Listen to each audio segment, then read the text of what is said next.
Assalamu alaikum students. In the name of Allah, the most beneficent, the most merciful.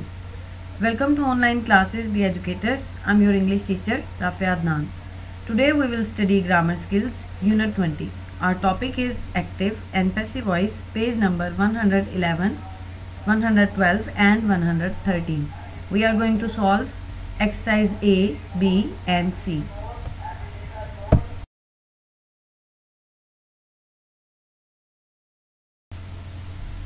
Let's talk about what is active voice. When a verb is in the active voice, the subject is the person or thing that does the action. It means in active voice, our subject is doing some action. Our subject is acting upon the verb. Our subject is active. For example, the chef cooks the meals. Here in this sentence, the chef is cooking. He is doing some work. Second example is Jane helped me. Jane is helping. The birds were singing. The wind has blown the fence down. In all these sentences, our subject is active. They are doing something. But when a verb is in the passive voice, the subject is the person or thing that receives the action. In the passive voice, there is a difference. Our subject is not active. Our subject always receives the action. A passive verb consists of a helping verb be followed by a past participle. Past participle is the third form of verb. For example, the meals are cooked by the chef.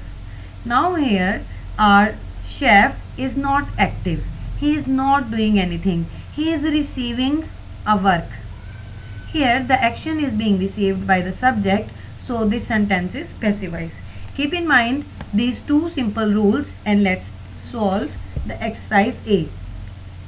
It says, are the verbs in these sentences in the active voice or the passive voice? Write the correct letter in the box. I'm explaining you sentence number 1 and 2. Look at sentence number 1. Elephants are found in Africa and Asia. Elephants are found. Here elephants are not active. They are receiving the action. They are being found by someone. Okay. So this sentence is passive voice. In sentence number 2, the sun rises in the east. This sentence is active voice. How? The sun is doing the action. The sun is rising. It is active. So it is active voice.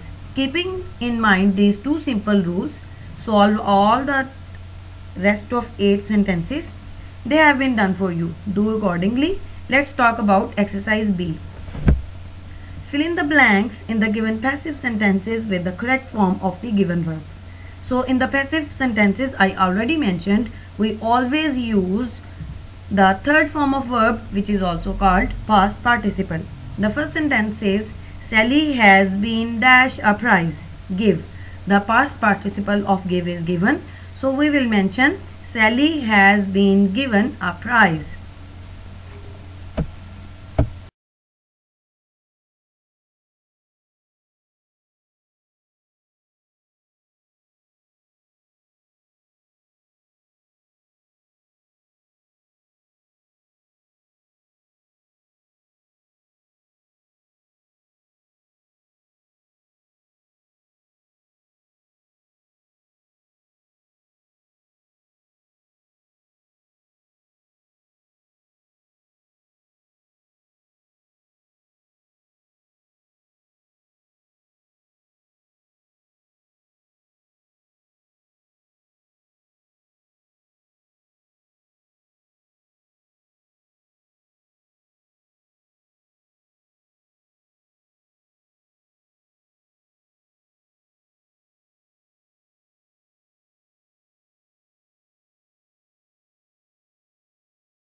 Sentence 2. Little is dash about the people who lived here. Know. The key word is know. Now the past participle of know is known. K-N-O-W-N. So we will mention known. Little is known about the people who lived here. Likewise, all the sentences have been done for you. Complete it on your notebook. Let's move on. There is a grammar help and some more rules. When you change a sentence from active to passive, the object of the active verb becomes the subject of the passive verb. You should understand that in the active voice, our subject is active, but in the passive voice, the object becomes the subject of the sentence. Here is an example. For example, my grandfather owns all these houses. This is an active voice sentence. The grandfather is owning some houses. But when we will change it into the passive voice, we will mention all these houses as the subject of the sentence. And these houses are plural, so we will write the helping verb according to our subject of the sentence. Now, all these houses are owned by my grandfather. Notice that the verb changes from singular to plural to match the new subject. Understand? Let's move towards the rule number 2. The subject of the active verb is sometimes given at the end of the passive sentence, usually after the preposition by, as in the example above. However, this is not necessary if the doer of the action is obvious or unimportant. Like we read an example in the page 1. It is here again. The wind has blown the fence down. To the fence has been blown down without adding by the wind. So the wind, we need not to mention the wind here because nothing else is likely to have performed the action. Rule number 3. The tense of the helping verb be in the passive voice is the same as the tense of the active verb. In other words, you use is, am, are and past participle of the present tense and was, were along with past participle for the past tense. For example, if you are writing takes in active voice, in passive voice, takes will be changed into is, am, are plus taken, the past participle of the verb. If you are writing broke, which is the past form, second form, it will be changed when we are going to write in passive voice. We will use was or were along with broken, the past participle. If the active verb in the present continuous tense, you know, in present continuous tense, in active voice sentences we use is, am, are plus ing, right? When we are changing present continuous tense into passive voice, we use is, am, are plus being and past participle. Now we will not add ing with the helping verb, okay, or not with the helping verb. We are not going to use ing with the verb's first form as we have been doing in present continuous tense active voice. In the passive voice, we will use ing with be and it will become being. For example, is, am, are and washing. Like I say, Sara is washing the clothes. This is active voice. And when we will change it into passive voice, we will say the clothes are being washed by Sara. So now I am using ing with be. So it will become being and I will use the past participle to complete the sentence. Next rule says, if the active verb is in the present perfect tense, you know present perfect tense, what we will use in it? We use has and have along with the third form of the verb, past participle. When we are changing them into passive voice, we use has, have along with been, okay? And we add third form of the verb which already we use in this tense. For example, has, have plus used. So in the passive voice we will write has, have along with been, not alone has, have, okay? Has, have, been and the third form of the verb used. Next says, if the active verb follows a modal verb, as you know modal verbs are can, could, may, might, should, will, would. we use modal verb plus be and the third form of the verb. Okay. For example, if we write will judge, in the passive voice we will say will be judged. Will, the modal verb, will be followed by be and the third form of the verb judged. Can see, can be seen. Now they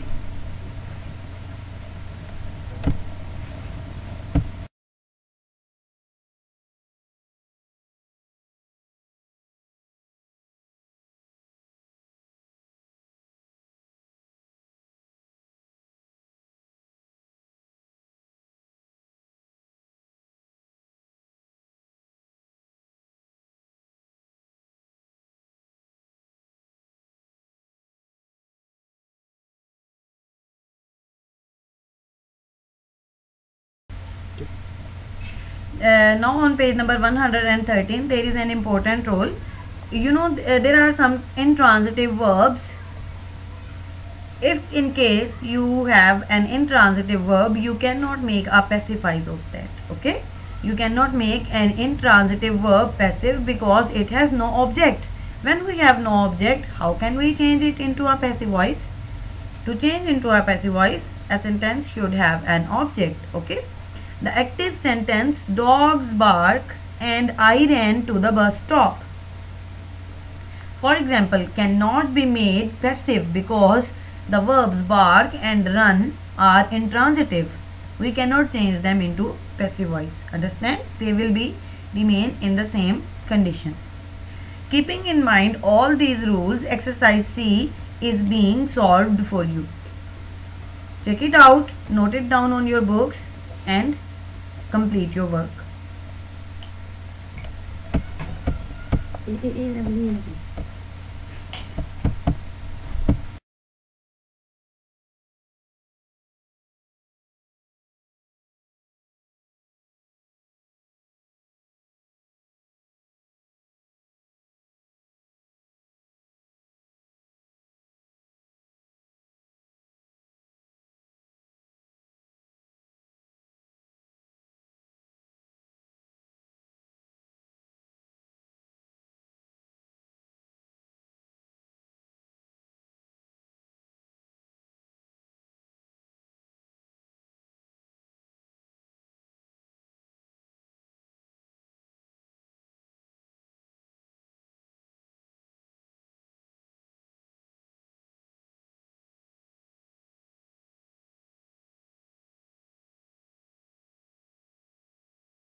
Now students, there is a creative writing for you. It's a very simple short story. Honesty is the best policy. Give it a reading and learn it by heart. And one thing you have to do, that you will note it down on your notebooks. Okay? Do it by heart, and there is a homework for you. Learn it and write it on your notebooks.